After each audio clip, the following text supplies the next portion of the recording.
Nous, on n'a pas eu beaucoup de difficultés, on n'a même pas eu de difficultés de synchronisation, de synergie, parce que je crois que ça matchait tout de suite déjà. On était prêts. Oui.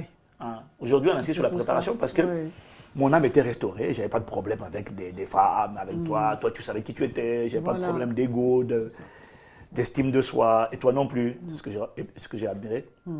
Et pour moi, ça me prouve que, tu vois, ça me prouve que plus quelqu'un est prêt, et plus l'harmonie se fait spontanément, rapidement.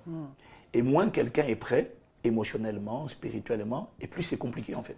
Ce qui fait qu'il y a des tensions, parce que les gens ne sont pas libérés de ci, de ça. Mais nous, on n'avait pas tout ça en fait. Je sais pas, qu'est-ce que tu en penses toi? Non, je pense la même chose en fait. On savait pourquoi on se mariait, on savait qu'on rentrait dans le foyer pour construire. C'est ça, c'est ça. On savait qui on était, on savait où est-ce qu'on allait. Et on savait qu'on était détaché aussi des blessures du passé. Exactement. Ouais. Exactement. Donc franchement, c'était beaucoup plus aisé. C'était beaucoup plus aisé. Je me rappelle que les 2 premières années de mariage, franchement, on s'est fait énormément de bien. On a voyagé, enfin, on servait le Seigneur. Toi, tout de suite après le mariage, tu partais tout le temps. Le vendredi soir? Oui, mais pas que le vendredi. Sur le vendredi, mais pas que le vendredi. On t'appelait, tu venais d'arriver, tu laissais tes affaires. J'étais zélé pour le Seigneur, moi. On était un jeune couple. Mais c'est vrai que c'était vraiment. Mais tu vois, mais ça, il y a beaucoup de gens qui ne feraient pas là pour ça. Parce que moi, et ma femme aussi, toi aussi, tu étais leader. Mais c'est vrai que quand on s'est mariés, moi, je n'ai pas changé. J'étais toujours prompt à partir, aider, servir, être utile. Et ce que tu vois, ce que j'ai toujours aimé, c'est que tu ne m'as jamais pris la tête pour ça, quoi. Non, non, même pas un seul jour. Et moi, je vois des jeunes là, qui sont mariés. Ah, tu n'es pas là, tu n'es jamais là. Je savais pourquoi on allait se marier. On savait que c'était pour servir le Seigneur. Donc, tout de suite, ça n'a jamais posé un problème. Que tu partes, que tu reviennes tard, que tu appelles quelqu'un, un frère ou une sœur pour l'encourager. Franchement, c'était pas... Moi, j'ai une question, mon bébé. Oui, dis-moi. Tu n'as pas été jalouse quand je sortais, là. Tu t'es pas posé des questions... C'est bizarre. Est à cette heure-ci, parce que tu te rappelles, il y a des fois où je rentrais à 1h du matin. Ouais, mais vraiment, ça ne m'est jamais traversé la tête. Même pas un seul jour. Ouais. Sinon, on m'entend parler. Je ne me suis jamais posé de questions. Quoi. Mais oui, mais à mon avis, si tu t'es jamais posé de questions, il doit y avoir une raison. Donc, il faut peut-être répondre à quelqu'un là. Pourquoi? Alors, je ne me suis jamais posé de questions parce que je savais pourquoi. Parce que de toute manière, en te voyant, forcément, on savait que tu allais servir le Seigneur. Donc, tu n'étais pas pasteur quand on s'est mariés, mais c'était tout comme. Tu étais vraiment passionné pour les âmes, tu encourageais tout le temps, tu passais autant de temps au téléphone qu'aujourd'hui. Ça n'a pas changé.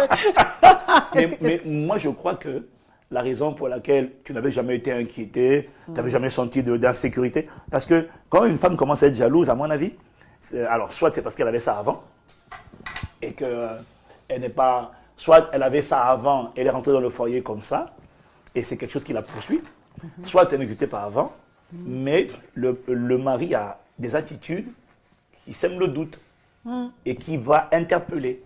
Donc, et moi, j'avais pas ça du tout. Non. Mais surtout que quand on était fiancés, j'ai vu comment tu étais réglo.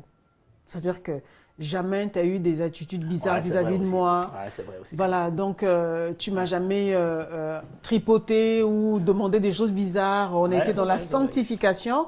Donc, j'ai pu avoir confiance en toi, en fait. Je me suis dit, s'il me traite comme ça, c'est pas dans le mariage qui va... Voilà, donc il y avait tout ça, en fait. Ouais, moi, je pense que le commencement, je pense que pour qu'un couple commence bien, il faut bien commencer. En fait, on a pris le temps, je ne sais pas si c'est 6 mois ou 7 mois qu'on dirait nos fiançailles, mais pendant ce temps-là, il y avait quand même des bases. On avait des valeurs, tu étais introduisant sur certaines choses. Je me rappelle une fois, on devait aller à l'église et donc tu as proposé de venir me chercher. Oh, ça, je me souviendrai. Ben, je rappelle, ça m'avait traumatisé aussi, donc j'en parle. Voilà, et donc tu devais venir me chercher. Tu as dit, je viens, le culte commençait à 9h30 ou quelque chose comme ça, mais je viens te chercher à 9h pile. À 9h pile, on quitte la maison. Je dis, sans problème. Et tu es arrivé, je n'étais pas prête. Mais je n'étais pas prête de quoi? Il restait quoi? 10 minutes. J'avais 10 minutes pour C'est ce que tu as dit. Tu as attendu 2 minutes. Tu as dit, je t'ai dit 9h, c'est 9h. Non, je pas donné 2 minutes. Non, mais... C'est là quand même. Enfin bref, moi je pas les... Mais en tout cas, ce jour-là, tu m'as laissé là, tu es parti.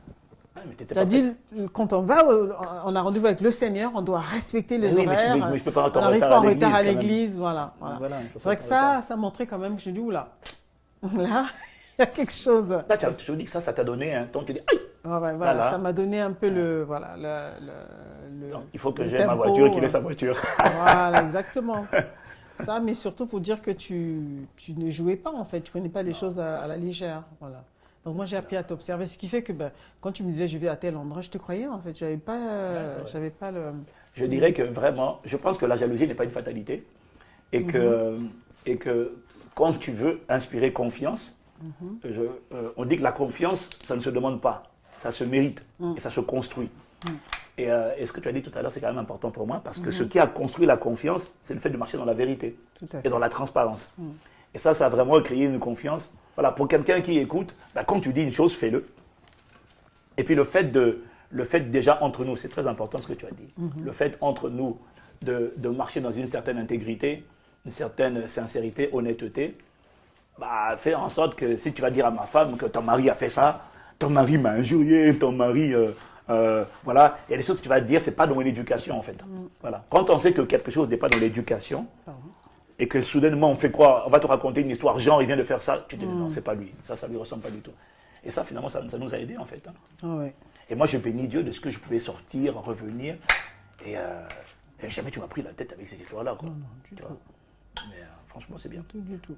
Les attitudes qui peuvent semer le doute durant la période de fiançailles, lorsque en fait, les fiancés ne tiennent pas parole. Par exemple, le frère qui dit, oui, voilà, on va se préserver jusqu'au mariage et tout. Et puis, petit à petit, commence à toucher la sœur, à lui faire des propositions, à pas respecter ce qu'il a dit. Ça, c'est sûr qu'en entrant dans le foyer, il y a une confiance qui est cassée. Même si la sœur arrive à résister ou à céder, je pense qu'une fois mariée, la sœur dira, oh là là, s'il a fait ça avec moi durant les fiançailles, il peut le faire avec quelqu'un d'autre, en fait. Il y a pas, la confiance est brisée, en fait. Donc, il faut vraiment, ça va demander beaucoup d'efforts. Et c'est ça qui amène souvent la jalousie dans les couples aussi, en fait. Ouais, c'est vrai. Voilà. La suspicion. Ça commence d'abord par la suspicion, en fait. Mais il n'y a même pas que... Alors, il y a ça, il y a ce dont tu parles, c'est-à-dire les gestes déplacés et aussi les paroles légères. Tout à fait. Les paroles impudiques, les paroles impudiques, déplacées. Et puis, il y a aussi les promesses non tenues, qui n'ont rien à voir forcément avec la sainteté. Mais tu vois, le fait de dire on va faire telle chose, et puis de ne pas le faire.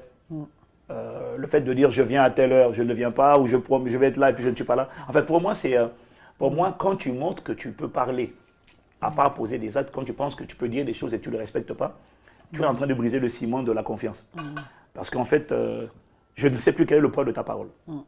Si tu dis une chose, tu ne le fais pas, demain tu me dis une chose, qu'est-ce qui prouve que tu le fais? Parce que des fois d'abord tu ne l'as pas fait. Donc là, tu es en train de briser le ciment de la confiance. Et donc, à quelqu'un qui m'écoute, je dirais vraiment, fais gaffe. C'est pour ça qu'il faut aspirer à l'intégrité. Il faut tout se battre. Il faut tout faire pour être trouvé intègre. Tout à fait. Ça, c'est... Et ce qui nous a aidé aussi, c'est que dès le départ, on n'était pas pressé, en fait. Voilà. On prenait le temps de bâtir notre foyer. Voilà. On prenait le temps de poser les fondements, de poser les bases. On n'a pas voulu faire des enfants tout de suite, déjà. Non, voilà, c'est ça. On voulait vivre... un peu, enfin, on dit toujours, on voulait quand même se connaître. L'enfant est sorti. Bon, il y en a des fois, c'est des accidents, qui n'ont pas pris le temps de... il faut planifier, justement. Voilà. Nous, ce n'était pas un accident. Nous, on s'était dit, si Dieu fait grâce, on veut avoir nos premiers enfants 2 ans après le mariage. Ça nous laisse au moins 1 an et 3 mois de complicité, parce que ça nous a quand même beaucoup aidé. Tu vois, apprendre à se connaître l'un et l'autre, apprendre à se connaître, apprendre à trouver la synergie.